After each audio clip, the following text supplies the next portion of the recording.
Hello प्यारे बच्चे, कैसे हैं आप सभी को एक बार फिर से हमारे यूट्यूब चैनल एजुकेशन हब में प्यारे बच्चों मोस्ट वेलकम है। तो मैं आज आपके लिए क्लास 10th के लिए प्रीवियस ईयर क्वेश्चन पीवाईक्यू कराने वाला हूं। प्यारे बच्चों, अब आप 10th का पीवाईक्यू क्वेश्चन देखेंगे और इसको करने के बाद आपका जो लेवल होगा वो इस कदर बढ़ जाएगा, आपका जो कॉन्फिडेंस लेवल होगा इतना हाई हो जाएगा कि अब एग्जाम में आप दहाड़ोगे।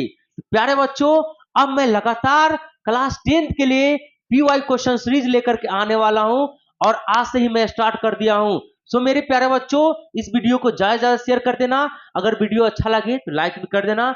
आइए मैं क्लास को स्टार्ट करता हूं। पहला मेरा प्यारे बच्चों आपके लिए क्वेश्चन है कि प्रथम 10 विषम संख्याओं का माध्य है।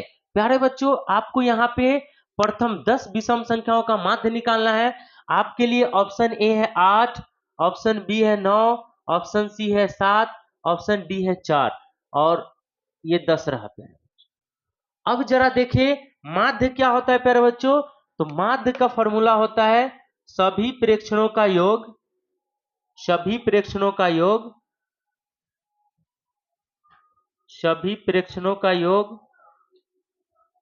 बटा में इसकी कुल संख्या, है ना। हमें जो क्या है कि जो दिया गया डाटा है उसका जोड़ निकालना है, अब बटा में उसकी कुल संख्या से भाग करना है। अब मेरे प्यारे बच्चों, तो हमें क्या निकालना है, प्रथम 10 विषम संख्याओं का माध्य। तो विषम संख्या आपका 1 होता है, 3 होता है, 5 होता है, 7 होता है, 9, 11, 13, 15, 17, 19 और बटा में 10। 1 2 3 4 5 6 7 8 9 10 और ये क्या हो गया प्यारे बच्चों, तो 10 संख्याओं का योग और बटा में कुल संख्या कितना है, 10 है, तो 10 से भाग कर रहे हैं। अब जरा देखिए अगर आप सभी संख्या को जोड़ेंगे 19 17 15 13 11 9 7 5 3 1। अब जरा इसको कैलकुलेट करें, है ना। 9 7 16, 5 21 और 3 24, 1 25, 25 और 9 34, 34 7 41, 41 और 5 46, 3 49, 1 50। 50 के क्या हो गया, 0 हो गया, कैरी 5 आ गया। अब जरा इसको देखें, 3 और 2 5, 3 और 2 5 और कैरी 5 कितना हो गया, 10 हो गया। और 10 में क्या कर देने थे, 10 से भाग क्या आ गया प्यारे बच्चों, 100 में 10 से भाग कितना आ गया, 10 आ गया, है ना। अब जरा इसको एक और तरीका है प्यारे बच्चों, है ना। अगर आपसे अगर ऐसा क्वेश्चन कोई भी पूछ लिया जाए कि प्रथम 5 संख्या का माध्य, प्रथम 10 संख्या का माध्य, प्रथम 12 संख्या का माध्य, प्रथम 9 संख्या का माध्य, प्यारे बच्चों यहाँ पे हम देख रहे हैं कि प्रथम 10 संख्याओं का माध्य कितना है, 10 आया है। तो इसका प्यारे बच्चों एक फॉर्मूला हो जाएगा, है ना, प्रथम n विषम संख्याओं का माध्य का फॉर्मूला हो जाए प्यारे बच्चों n। इसका माध्य क्या हो जाएगा, n हो जाएगा। कैसे, तो जब आप प्रथम n विषम संख्याओं को जोड़ेंगे तो वो क्या आएगा प्यारे बच्चों, n स्क्वायर। और n स्क्वायर में जब n से भाग कीजिए तो एक कट जाएगा, कितना आ जाएगा, n आ जाएगा। जैसा कि यहाँ पे देखिए प्रथम 10 विषम संख्याओं का माध्य पूछ रहा था, 10 का स्क्वायर 100 बटा में 10 क्या आ गया, 10 आ गया। इसी तरह से अगर 12 विषम संख्याओं का माध्य पूछ ले, प्रथम 12 विषम संख्याओं का माध्य तो कितना हो जाएगा, 12 हो जाएगा। आपसे क्वेश्चन में पूछ ले प्रथम 9 विषम संख्याओं का माध्य तो कितना हो जाए प्यारे बच्चों, 9 हो जाएगा। 9 का स्क्वायर 81 और बटा में 9। चलिए बढ़ते हैं नेक्स्ट क्वेश्चन। अगला प्यारे बच्चों, अगला प्रश्न जो है वो भी आपका संख्यांकिकी है। प्रश्न है कि 15 6 16 8 22 21 9 18 25 की माध्यिका क्या होगी। अगर प्यारे बच्चों आपने माध्यिका पढ़ा होगा तो आपको मैं याद दिला देता हूं कि माध्यिका क्या होती है। तो बीच वाला चरमान क्या कहलाता है प्यारे बच्चों, माध्यिका कहलाता है। क्या कहलाता है, माध्यिका कहलाता है। बीच वाला चरमान क्या कहलाता है, माध्यिका कहलाता है। तो सबसे पहले जो हमारा चरमान है उसको हम बढ़ते या घटते क्रम में सजा लेते हैं। तो हमारा चरमान क्या हो जाएगा प्यारे बच्चों, सबसे अगर छोटा संख्या देख ले तो क्या है, यहाँ पे 6 है। उससे बड़ा क्या है? 8 है। उससे बड़ा क्या है? 9 है। उससे बड़ा क्या है? तो 15 है। उससे बड़ा क्या है? तो 16 है। उससे बड़ा क्या है? 18 है। उसके बाद क्या है प्यारे बच्चों? 21 है। और क्या है? 25 है। अब जरा इसमें देख ले काउंट करके कितनी संख्या है। 1 2 3 4 5 6 7 8 9। 1 2 3 4 5 6 7 8। कोई प्यारे बच्चों मिसिंग मिसिंग जो था वो 22 था। 21 22 25 हो गया। अब जरा ध्यान दें कि इसमें कितनी संख्या है। 1 2 3 4 5 6 7 8 9। अब जो मेरा बीच वाला चरमान होगा वो क्या हो जाए प्यारे बच्चों? तो वो क्या हो जाएगा? माध्यिका हो जाएगा। अब जरा यहाँ पे ध्यान दे तो बीच वाला चरमान अगर 3 2 5 7 2 9 9 है तो बीच में कौन आएगा? चौथा चरमान आएगा। कौन सा आ जाएगा प्यारे बच्चों? चौथा चरमान। इस तरह से अगर हम माध्यिका निकाल दिए तो ये क्या हो गया प्यारे बच्चों? माध्यिका तो 16 हो गया। अब सर ये कोई तरीका हुआ? तो ऑब्जेक्टिव प्यारे बच्चे हम ऐसे ही बना लेंगे। लेकिन अगर 2 नंबर में क्वेश्चन पूछ लिया तब कैसे बनाएंगे? तो यहाँ पे n क्या आ रहा था प्यारे बच्चों? 9 आ रहा था। कितना आ रहा था? 9। चूंकि सभी चरमान को काउंट किए तो कितना आ रहा था? 9, जो कि क्या है? विषम है। क्या है? विषम है। तो विषम होने पर जो मेरा माध्यिका हो जाता है वो क्या हो जाता है? n+1/2 यानी 9 + 1/2 कितना हो गया? 10/2 5 आ गया। यानी पांचवा चर आपका माध्यिका कहलाएगा। पहला दूसरा तीसरा चौथा पांचवा। ये आपका क्या हो गया प्यारे बच्चों? 16 आंसर हो गया। तो जो भी ऑप्शन में 16 रहेगा उसमें लगा देंगे। हमने इसमें आपको ऑप्शन देना भूल गया था। चलिए बढ़ते हैं अगले प्रश्न। चलिए अगला प्रश्न है प्यारे बच्चों कि 0,6 5 1,6 4 3 4 3 0 2 6 5 6 की बहुलक है।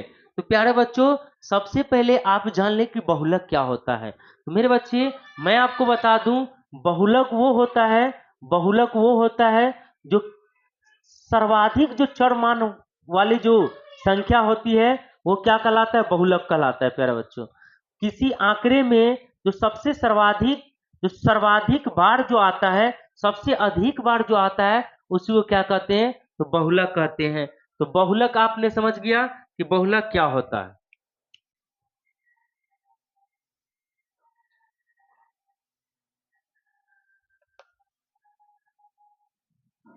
जिसकी बारंबारता सर्वाधिक हो। जिसकी बारंबारता क्या हो? सर्वाधिक हो। अब जरा ध्यान देंगे तो सबसे अधिक बार यहाँ पे कौन सी ऐसी संख्या है जो सब तो इसमें सबसे अधिक बार कौन सी चर मान आया है? तो प्यारे बच्चों यहाँ पे देखिए 6 कितना बार है? 1 2 3 4 बार है। 5 कितना बार है प्यारे बच्चों? 2 बार है। 4 जरा देख ले 1 2 2 बार है। यानी अगर हम सबसे अधिक बार इस इस प्रश्न में सबसे जो अधिक बार आया है वो क्या है प्यारे बच्चों? तो 6 है। इसीलिए आपका आंसर क्या हो जाएगा? तो 6 हो जाएगा। इसमें टिक लगा लेंगे। तो प्यारे बच्चों अगला प्रश्न है कि एक बारंबारता बंटन के माध्यिका एवं बहुलक क्रमशः 48.64 एवं 46.52 तो माध्य होगा। तो प्यारे बच्चों मैं बता दूं एक माध्य माध्यिका और बहुलक के बीच में रिलेशन होता है। वो रिलेशन क्या है प्यारे बच्चों? तो वो रिलेशन है बहुलक बराबर 3 माध्यिका माइनस 2 माध्य, है ना। बहुलक बराबर 3 माध्यिका माइनस 2 माध्य। अब जरा ध्यान दे कि माध्यिका एवं बहुलक तो ये आपका हो गया माध्यिका और ये हो गया बहुलक। तो बहुलक के जगह पे हम रख देते हैं 46.52 और 3 गुने माध्यिका का वैल्यू हो गया 48.64 और माइनस 2 माध्य। अब प्यारे बच्चों अगर मैं माध्य को उठाकर इधर ले आऊं तो क्या हो जाएगा? 2 माध्य ये गुना करके क्या आ जाएगा? 4 × 12 के 2 हासिल 1, 36 18 19, 9 8 3 24 1 25, हासिल 5 2, 4 3 12 2 14, है ना। ये हो गया प्यारे बच्चों। ये क्या चीज में है, प्लस में, उस तरफ जाएगा क्या हो जाएगा माइनस में 46.52। अब दो जरा ध्यान दे तो क्या चीज में है, गुना में, कहां चला जाएगा भाग में। इसको सबसे पहले हम घटा लेते हैं। 2 में से 2 गया 0, 9 में से 5 गया 4, और ये आपका कितना हो गया 15, 15 में से 6 गया 9, 13 में से 4 गया 9, 99.40। और ये जो मेरा 2 गुना में था वो कहाँ चला जाए प्यारे बच्चों, भाग में। अब जरा काटे, 2 चौक 8, 1 बचा 19, 2 नाम 18, 1 बचा 14, 2 सते 14 और 1 0। ये आपका क्या हो गया प्यारे बच्चों, ये आपका क्या हो गया, तो माध्य निकल गया, है ना। इसमें से ऑप्शन में जरा देखें तो ये हो गया आपका सही आंसर। बढ़ते हैं अगले प्रश्न की तरफ। अगला प्रश्न है प्यारे बच्चों, यदि 5 प्रेक्षणों x, x plus 2, x plus 4, x plus 6, x plus 8 का माध्य 11 है तो x का मान ज्ञात करें। प्यारे बच्चों, हमें यहाँ पे माध्य का वैल्यू दिया हुआ है और x का मान हमें निकालना है। तो जरा ध्यान देंगे x का मान कैसे निकालते हैं। देखें, तो सबसे पहले यहां पे हमें दिया हुआ क्या है, माध्य, और माध्य बराबर क्या होता है, तो सभी प्रेक्षणों का योग बटा में कुल संख्या, है ना। अब जरा ध्यान दे, माध्य कितना है प्यारे बच्चों, 11, तो यहां 11 हो गया। सभी प्रेक्षणों का योग, तो मेरे पास क्या है, सभी प्रेक्षण x, x plus 2, x plus 4, x plus 6, x plus 8। ये मेरा क्या हो गया प्यारे बच्चों, सभी प्रेक्षणों का योग हो गया। ठीक है, अब इसकी कुल संख्या, तो 1 2 3 4 5, तो यहां 5 से भाग कर ये भाग में कहां चला गया प्यारे बच्चों, गुना में। 11 पचे 55, अब जोड़ ले 1 2 3 4 5, तो ये हो गया आपका 5x, और इसको जोड़ ले 2 4 6 6 12 8 20, है ना। अब ये आपका 20 प्लस में इस तरफ चलाएगा माइनस में, तो 55 माइनस 20 इधर क्या हो गया, तो 5x। अब जरा ध्यान दे, 55 में से 20 घट गया, ये क्या हो गया 35, इधर क्या हो गया 5x, 5 गुना में कहाँ चला जाएगा, भाग में, 35 से 5 कट जाएगा 7 बार में, x का वैल्यू क्या आ गया प्यारे बच्चों, 7 आ गया, जैसा कि हमें क्वेश्चन में कहा गया था। बढ़ते हैं अगले प्रश्न की तरफ। अगला प्रश्न है प्यारे बच्चों, एक असंभव घटना की प्रायिकता क्या होगा। ये प्रोबेबिलिटी से क्वेश्चन है, आपसे पूछा जा रहा है असंभव घटना की प्रायिकता क्या होगा। तो सबसे पहले हम समझ लेते हैं कि प्यारे बच्चों असंभव घटना होती क्या है। असंभव घटना उसको कहा जाता है जिसमें घटने की चांसेस, घटने की संभावना क्या होता है प्यारे बच्चों, 0 होता है, उसको क्या कहा जाता है, असंभव घटना कहलाता है।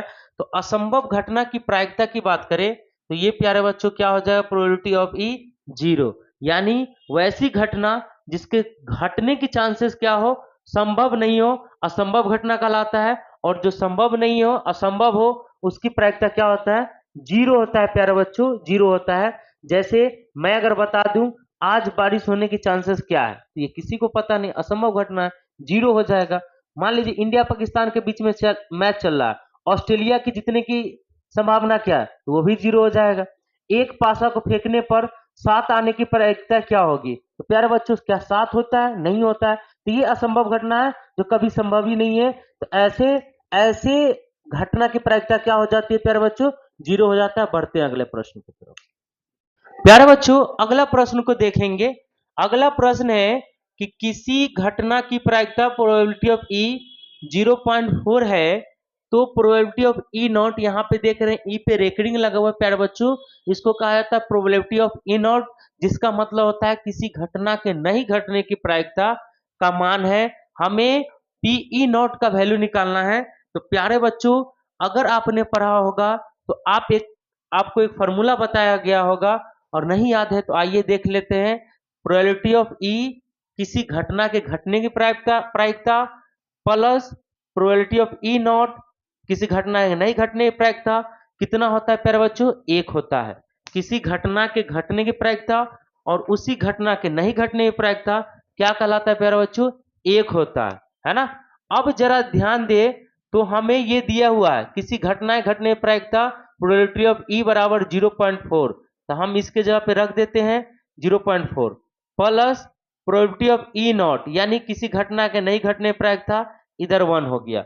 अब जरा ध्यान दे, ये प्लस में उस तरफ चला जाएगा माइनस में, क्या हो जाए प्यारे बच्चों? 1 में से अगर 0.6 घटा दे तो कितना, 0.4 घटा दे तो कितना हो जाता है प्यारे बच्चों? 0.6 ना। ये आपका आंसर हो गया। तो इसमें ऑप्शन कौन सा हो जाएगा? बी ऑप्शन सही हो जाएगा। चलिए बढ़ते हैं अगले प्रश्न की तरफ। चलिए प्यारे बच्चों, आपके लिए अगला प्रश्न है, 8वां प्रश्न है कि 2 पासों के फेक में संभव परिणामों की संख्या क्या होता है? तो प्यारे बच्चों, आइए मैं पासा का कॉन्सेप्ट आपको सिखाता हूं। एक पासा के फेक में कितने होते हैं, 2 पासा के फेक में कितने होते हैं, ये सभी चीजों को मैं यहाँ पे क्लियर करने वाला हूँ। तो प्यारे बच्चों, अगर मैं 2 पासों को फेंकूंगा तो मेरे पास क्या क्या संभव परिणाम आएंगे और कितना आएंगे, फॉर्मूला क्या है, वो सब बताने वाला हूं, ध्यान देंगे। 2 पासा को अगर फेंकते हैं तो 1-1 आएगा, हो सकता है 1-2 आएगा, 1-3, 1-4, 1-5 और 1-6। इसी तरह से 2-1, 2-2, 2-3, 2-4, 2-5, 2-6, 3-1, 3-2, 3-3, 3-4, 3-5 और ये रहा 3। 4-1, 4-2, 4-3, 4-4, 4-5, 4-6, 5-1, 5-2, 5-3, 5-4, 5-5, 5-6, 6-1, 6-2, 6-3, 6-4, 6-5, 6-6। अब जरा देख सकते हैं प्यारे बच्चों कि 2 पासों को फेंक में कुल संभव परिणाम आपका कितना आ रहा है? 6, 6 12, 18, 24, 30, 36। 2 पासों के फेंक में कितना परिणाम आया प्यारे बच्चों? 36 आया। तो ये आपका आंसर हो गया। अब प्यारे